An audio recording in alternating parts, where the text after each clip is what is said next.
We don't need Canada's lumber. That was the bold claim coming from Washington. It was a statement meant to sound tough, patriotic, and confident. But here's the twist.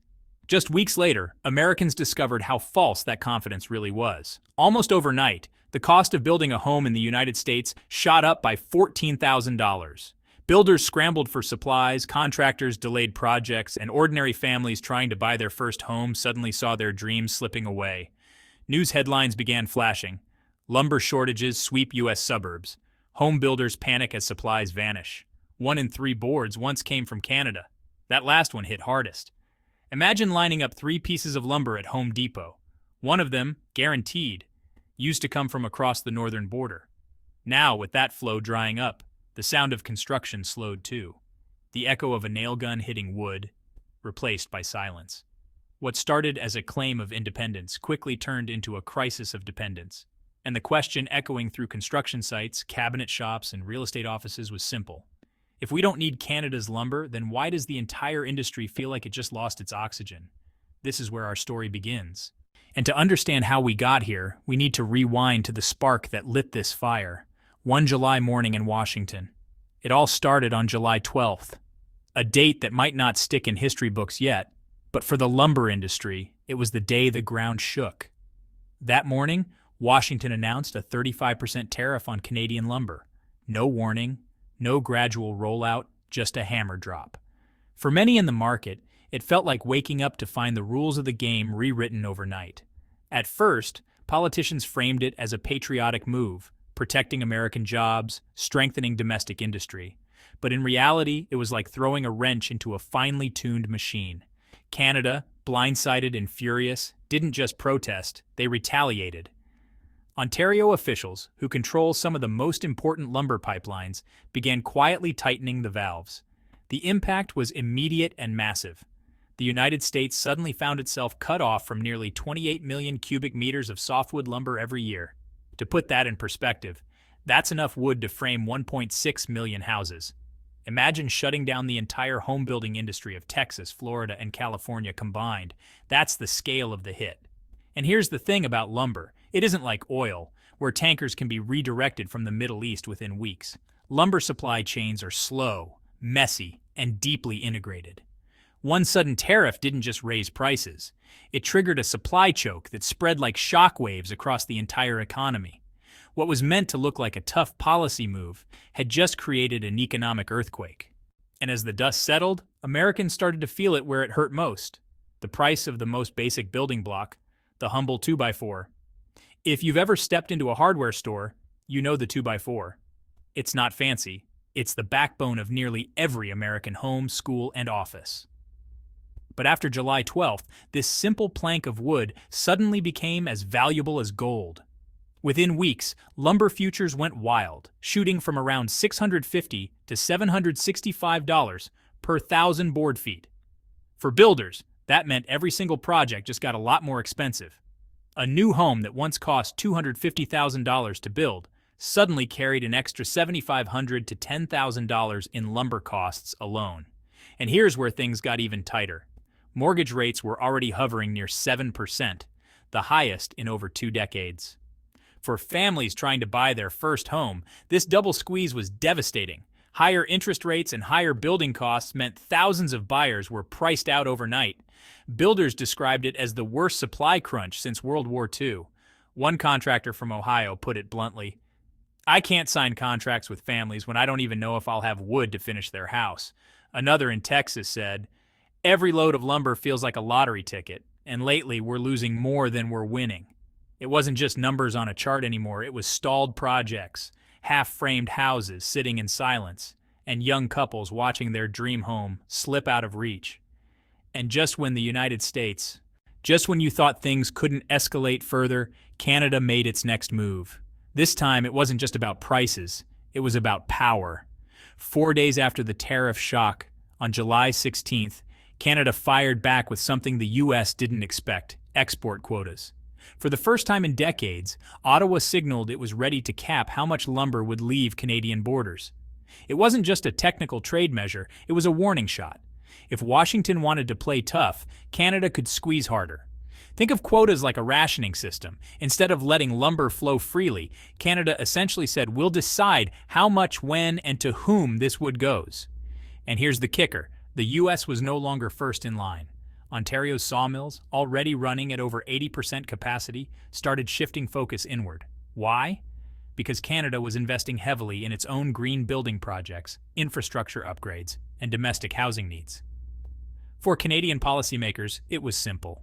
Better to feed their own builders than subsidize America's.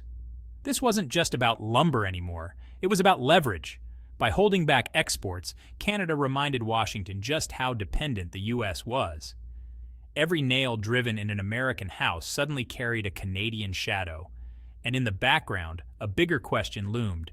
If Canada turns off the tap, where on earth does America get its wood now? When Canada tightened the spigot, America had to ask a brutal question. Where else can we get this much wood? On paper, there were options: Germany, Sweden, even a few South American suppliers. But the reality was grim. In 2023, Germany and Sweden together shipped just 3.5 million cubic meters of lumber to the U.S. Sounds like a lot. Until you remember Canada had been sending nearly 28 million. That's like trying to replace Niagara Falls with a garden hose. What about producing more at home? U.S. sawmills could, in theory, ramp up, but in practice, they're years away from filling the gap. Why? A messy mix of red tape, chronic labor shortages, and the growing threat of wildfires in states like California and Oregon. Each obstacle made the idea of quickly scaling domestic supply almost impossible. Meanwhile, demand wasn't going away. Families still needed homes, builders still had contracts, cities still had growth. The only thing that changed was the price, and it was climbing fast. America's entire supply chain now looked fragile, exposed, and desperate. And as Washington scrambled to figure out solutions, Canada was already looking east, toward Asia. While U.S. builders were scrambling, Canada was busy redrawing its playbook. Instead of fighting to keep American buyers happy, Ottawa began pivoting to Asia. Why? Because under trade deals like the CPTPP and CETA, countries such as Japan, Australia, and Singapore can import Canadian lumber at zero tariffs. That means while American buyers now face a 25% premium, Asian partners get a straight-up discount. And Canada isn't just shipping raw logs anymore. Mills are upgrading, producing finished products, engineered wood, panels, and prefab housing materials. By selling higher-value goods, Canada makes more money per shipment, even while sending fewer loads. In other words, they're climbing the value ladder, while the U.S. is left paying extra for whatever scraps are available. For American builders, this was a nightmare. Instead of being the preferred customer, they were suddenly the last in line. Every board, every beam, every panel now came with a higher price tag and longer wait times. And the impact wasn't just confined to lumber. Once Canada showed it could pivot so quickly, the ripple effects began hitting the broader economy. Lumber was just the first domino. The next? Well, steel, soybeans, and even cars. At first, it was just lumber, but trade wars never stay in one lane. By late summer, the shockwaves had spread across the United States economy. Steel prices jumped. Soybean farmers in Iowa suddenly saw contracts vanish as Canada and its partners turned to South American suppliers. Even the auto industry, already squeezed by higher steel and aluminum costs, watched prices for pickup trucks climb by $1,200 per vehicle. The fallout wasn't abstract. It was personal. According to the Budget Lab, the average American household faced an extra $2,800 in costs every single year because of this trade spat. Higher building costs, higher food prices, higher car payments, all of it feeding into inflation. Economists at Yale added another layer of concern, not just inflation, but the risk of stagflation, a toxic mix of rising prices, falling growth, and higher unemployment, the kind of economic trap that haunted the United States in the 1970s. What started as a lumber fight had become a drag on the entire economy.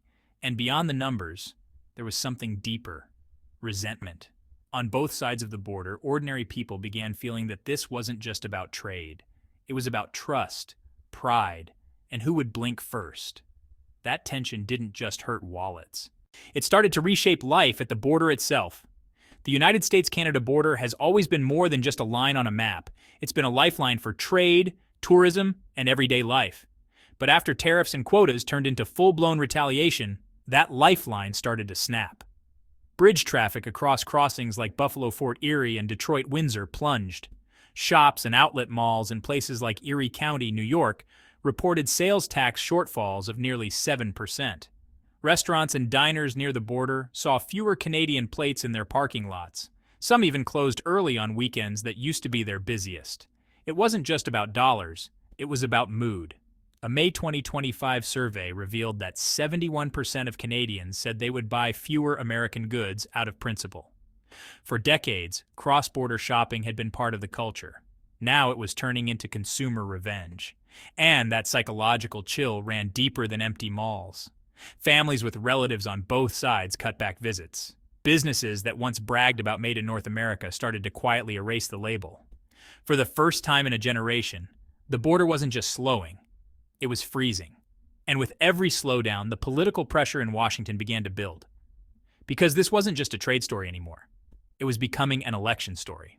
By the fall of 2025, the trade war wasn't just an economic headache. It was a political nightmare. And the White House knew it. For President Trump, the choice was brutal. Hold the line and look tough, or back down and risk looking weak.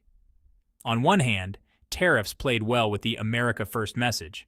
On the other, voters in swing states were feeling the squeeze in their wallets. And angry voters don't forgive easily in an election year. Pickup trucks, one of the most popular vehicles in places like Michigan, Wisconsin, and Pennsylvania, were now costing over $1,200 more. New homes in Georgia and Ohio were $10,000 pricier. Builders were begging Washington for relief, saying they couldn't keep contracts alive. Behind closed doors, whispers started spreading on Capitol Hill. Maybe a Thanksgiving deal could calm things down if Canada would play ball. But nothing was certain, and every week of delay meant more pain for voters. This wasn't just about trade policy anymore. It was about whether Washington could withstand the political firestorm, or if economic reality would force their hand first. And as the weeks dragged on, the crisis kept spreading. Lumber and homes were just the start. America's entire industrial base was next. By late 2025, the trade war had spilled far beyond lumber, hitting America's industrial backbone. Steel prices surged nearly 35%, crippling industries that depend on it, from skyscraper construction to small machine shops. Automakers took one of the hardest hits. Pickup trucks, already under pressure from high demand, now cost an additional $1,200 to $1,500 thanks to pricier steel and supply chain snags. Food didn't escape either. Corn futures flirted with a 14-month high, while fertilizers and grain storage bins, many sourced through cross-border trade, carried new tariffs of their own. At the grocery store, shoppers were hit with higher bills on everything from bread to beef. Reports from S&P Global and the UN Trade Division warned that if this trend continued, American industries might start offshoring production just to stay competitive. In other words, the very policy designed to protect U.S. jobs was putting them at risk of vanishing overseas. This was no longer about lumber. It was about whether America could keep its factories running, its cars affordable, and its dinner tables full. And looming over everything was a bigger question: keep pushing forward into escalation, or hit pause and rewrite the rules of trade. At this point, the United States and Canada stood at a crossroads. Both sides could keep pushing, doubling down on tariffs, quotas, and retaliation. Or they could step back, reopen talks, and reboot USMCA, the trade pact meant to keep North America stable and competitive. The stakes were enormous. Economists estimated that if neither side blinked, America's GDP would remain $135 billion lower every single year. That's not a one-time loss. That's a permanent drag on the economy, like running a marathon with sandbags tied to your legs. The consequences were everywhere. Fewer homes being built meant fewer construction jobs. Stalled infrastructure projects meant slower growth in cities. Higher material costs meant families postponing buying their first homes or upgrading their cars. The big question boiled down to this: could America afford a symbolic victory, proving it was tough on trade, while builders, farmers, and factories held empty nails and unfinished contracts? Or was it smarter to swallow pride, sit back down at the negotiating table, and keep the North American economy intact? For Canada, the path was clearer. They had already started reshaping their future. For the United States, the decision was still hanging in the balance. Canada wasn't walking away from this trade fight without scars. Economists projected a 2.1% GDP contraction, and growth forecasts slowed. Mills in smaller towns felt the sting, and exporters who relied heavily on U.S. buyers scrambled to adapt. But here's the difference. Canada treated the pain as short-term sacrifice for long-term gain. Instead of clinging to the U.S. market, Ottawa accelerated diversification. With Pacific trade partners like Japan, Australia, and Singapore, Canada could sell lumber, steel, and agricultural goods tariff-free. That gave them an edge that U.S. buyers no longer enjoyed. At the same time, Canadian industry began shifting up the value chain. Instead of sending raw logs or bulk commodities, they started shipping finished, higher-margin products. Everything from engineered lumber to prefab housing kits. That meant more domestic jobs, more profit per unit, and less vulnerability to a single market. For Canada, the strategy was about survival today and resilience tomorrow. For America, by contrast, the strategy looked reactive, focused on playing defense, plugging leaks, and waiting for political pressure to break. This contrast built a narrative tension that could only lead to one final question. How far would the United States let this trade war go? And what would it cost the American dream? At the heart of this trade war lies a symbol every American understands: the starter home. A place where families begin, kids grow up, and dreams take shape. But now, that home costs $10,000 more to build. The pickup truck, another American icon, carries an extra $6,400 price tag. Even groceries aren't safe, with food bills creeping higher as tariffs ripple through fertilizer, grain, and transport costs. And factories that once powered communities are slowing down, squeezed by material shortages and global competition.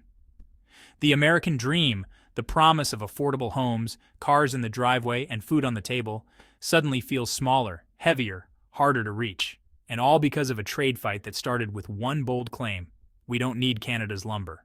Now the question isn't just economic, it's existential. Will America cling to pride in politics, even if it means trading jobs for symbolism?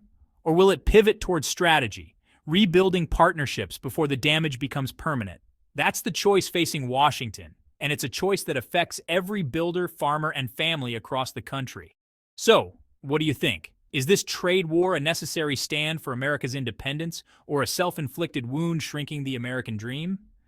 Let me know your thoughts in the comments. Don't forget to like, share, and subscribe, because this trade battle isn't over, and the next twist could be even bigger.